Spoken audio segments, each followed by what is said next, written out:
My girlfriend helped her ex move into our house without my permission. So I left and cut her off. I'm 31 and my girlfriend Jenny's 29. We've been together for 2 years and it was getting pretty serious. I'd say things were good. At least I thought they were. I knew Jenny had some quirks and a history of being close with her exes.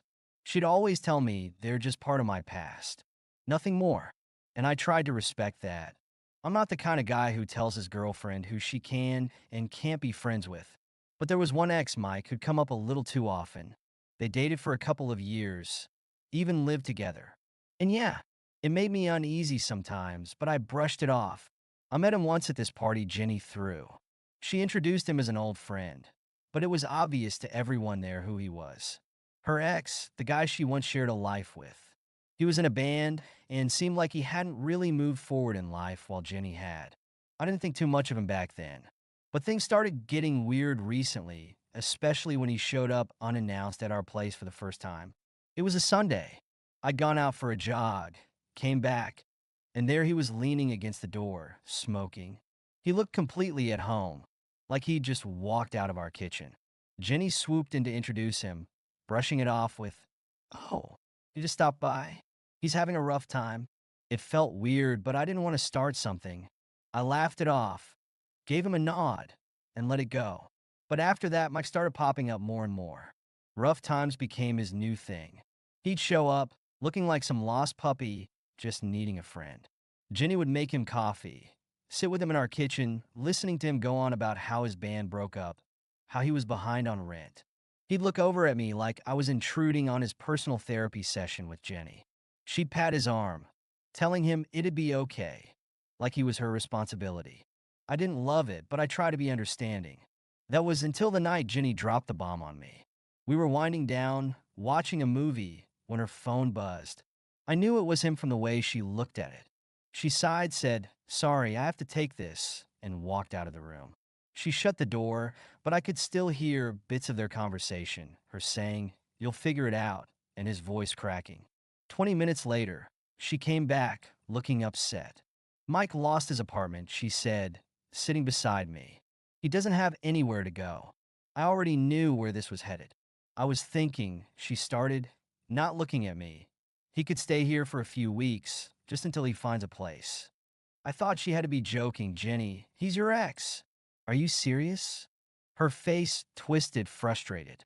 "He's got nowhere else to go. He's my friend. Why are you acting like this?" "Because it's our home. I don't want some guy you used to date living here." She stared at me, hurt. "Mike and I are just friends. I told you that from day one." "You're overreacting." This whole thing spiraled fast. Jenny tried to paint herself as this person who just had to help a friend, like she had no other choice. She threw in every excuse, saying I didn't understand her need to help people. I pointed out that this wasn't some regular friend. This was her ex who'd been showing up constantly, acting like our place was his second home. But she wouldn't listen, wouldn't back down. Then she hit me with, "Maybe you should take a few days to think about it," like I was the one being unreasonable. I needed to cool off. I packed a bag and went to crash at my buddy Tom's place, figuring some space would do us both good. But even there, I couldn't shake this weird feeling. Here, I was the one forced out of my own house, while her ex was what, taking up residence? Was I the crazy one here? The next morning, I came back ready to talk, hoping we could actually sort things out. But when I walked into the living room, I found Mike stretched out on our couch, holding my coffee mug like he'd been there for weeks. Jenny glanced at me, almost like she was daring me to say something.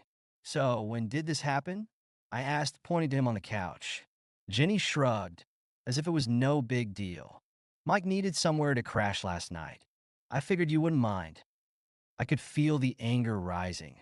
"You figured wrong," I said. "Jenny, this is our home, not a hotel for your exes. What exactly am I here for?" She crossed her arms, getting defensive. "It was just one night," she snapped. "Why are you being so insecure?" "Insecure?" "Jenny, this isn't about insecurity. This is about respect. Something you seem to have forgotten." Mike just sat there, watching us argue like it was a show, clearly amused by the whole thing. But Jenny still didn't let up. She took it even further, saying, "If you can't accept me helping people, maybe we're not right for each other." I didn't even recognize her at that point. I couldn't believe the girl I'd fallen in love with was choosing her exes, rough times, over our relationship. I walked over to the bedroom, grabbed my duffel bag, and started packing, ignoring Jenny's protest that I was overreacting.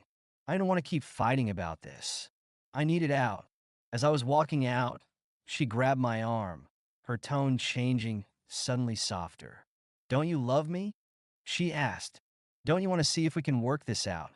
I moved her hand off me. "I do love you," I said, "but not more than I respect myself."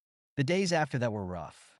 She called and texted constantly, swinging between apologizing and defending her actions, saying I was controlling or that I didn't understand her need to help people.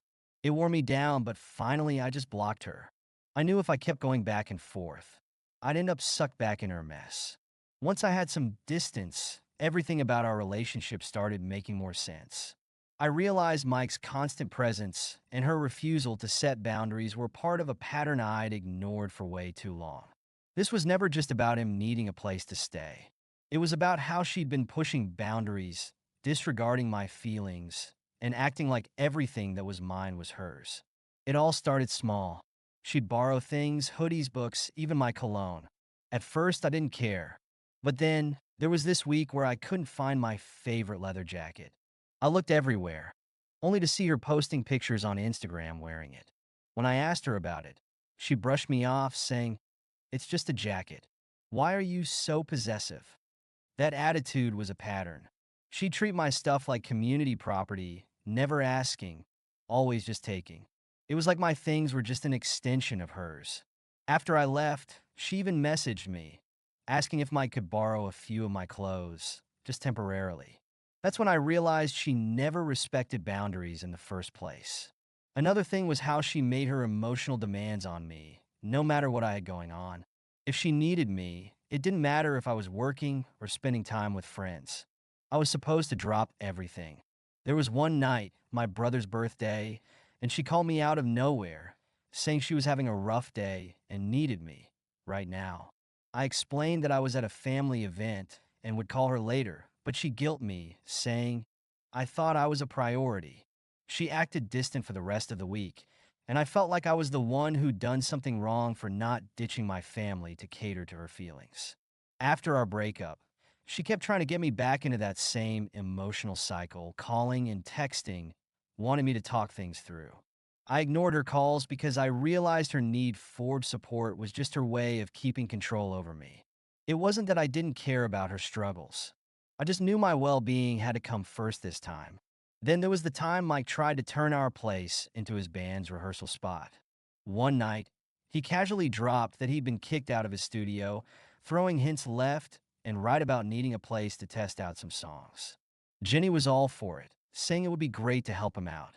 I was blunt and said no. The last thing I needed was my house turning into a band's rehearsal space. Mike looked at me trying to guilt trip me with. Jenny said, "You were cool." I shut it down fast, saying, "This isn't about being cool, it's about boundaries."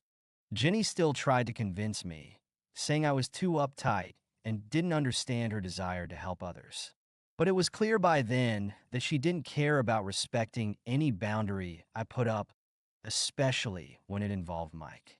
She twisted it into me being selfish and not supportive whenever I told her no, as if setting boundaries was some kind of moral failing on my part.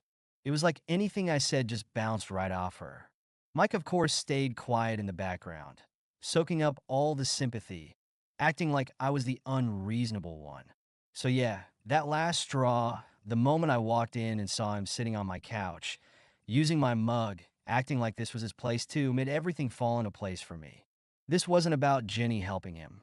This was about her own self-righteous need to rescue people, even if it meant sacrificing our relationship and steamrolling over any sense of respect for me.